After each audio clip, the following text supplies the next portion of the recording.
ఈరోజు మన జాతికి చెందిన ఏకైక ఎమ్మెల్యే బీర్ల ఐలన్న గారికి మంత్రి పదవి ఇవ్వాలని ఏర్పాటు చేసిన ప్రెస్ మీట్కి విచ్చేసిన వివిధ హోదాల్లో ఉన్న నాయకులందరికీ హృదయపూర్వక శనార్థులు. వాస్తవానికి మనం ఇలా ప్రెస్ మీట్లు పెట్టి అడిగే వరకు తేవడం అనేది కొంత దౌర్భాగ్య పరిస్థితి.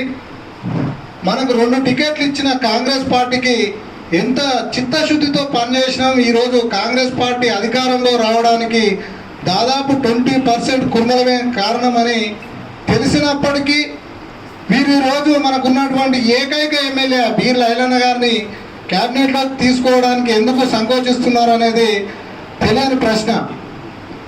సోదరులారా, అందరికీ తెలిసిన విషయమే.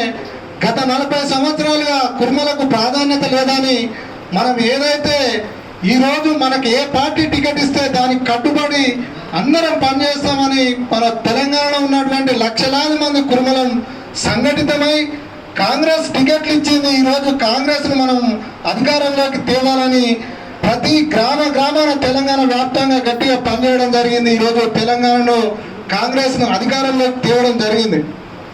అంత నిర్దిష్టంగా పనిచేసిన మా కుర్మలను ఎందుకు విస్మరిస్తున్నారు అనేది అన్ని పార్టీల తీరుని ఈరోజు టికెట్లు ఇచ్చి టికెట్లు ఎరచూపి అధికారంలోకి వచ్చిన కాంగ్రెస్ పార్టీ, మరి గొల్లలకు సంబంధించిన ఎమ్మెల్యేలు కూడా ఈరోజు ఎవరు లేరు. ఇన్ని రోజులు కుర్మ మరియు గొల్లలకు కలిపి కంపల్సరీ ఒక క్యాబినెట్లో మినిస్టర్ ఉండేవాడు. ఈరోజు అధికారంలో ఉన్న కాంగ్రెస్ పార్టీ గొల్లలకు ఇవ్వలేదు మరియు కుర్మలకు ఇవ్వలేదు.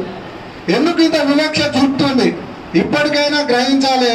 మా కుర్మలు ఎంత నిస్వార్థంగా పనిచేస్తారనేది మొన్నటి ఎలక్షన్లో చూసారు. రాబోయే ఎలక్షన్లో కూడా మేము మీకు కట్టుబడి ఉండి మా మన్నలను మీరు పొందాలంటే తప్పకుండా ఇప్పుడు రేపు జరగబోయే విస్తరణలో బీర్ల ఐలయ్య గారికి మంత్రి పదవి ఇవ్వాలి.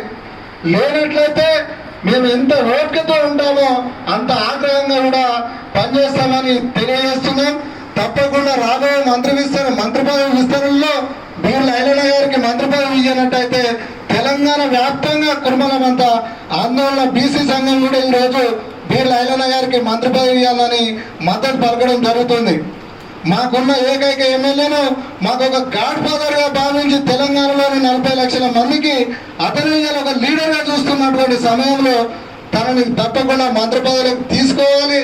లేనట్లయితే కుర్మల ఆగ్రహానికి గురై రాబోయే రోజుల్లో పార్టీ పతనానికి కూడా ఇది దారి తీస్తుందని హెచ్చరిస్తున్నాం. ఈ ఒక మంత్రి పదవితోనే కాదు, రాబోయే రోజుల్లో స్థానిక సంస్థల ఎలక్షన్లో కూడా కుర్మలకు టికెట్ ఇస్తే తప్పకుండా గెలిచే సత్తా ఉంది. కావున అధికార పార్టీలో ఏళ్ళ తరబడి అధికారం లేకపోయినా పార్టీలో పనిచేసిన కుర్మలు ఉన్నారు.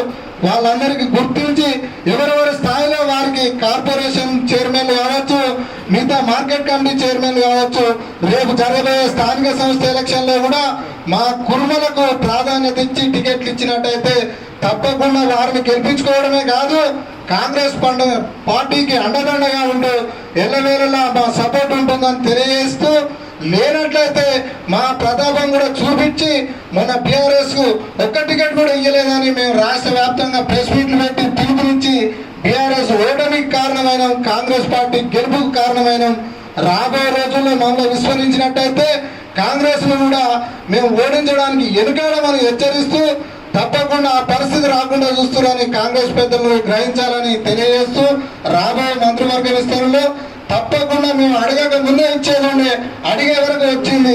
ఇప్పటికైనా తప్పకుండా ఇస్తారని ఆశిస్తున్నాం.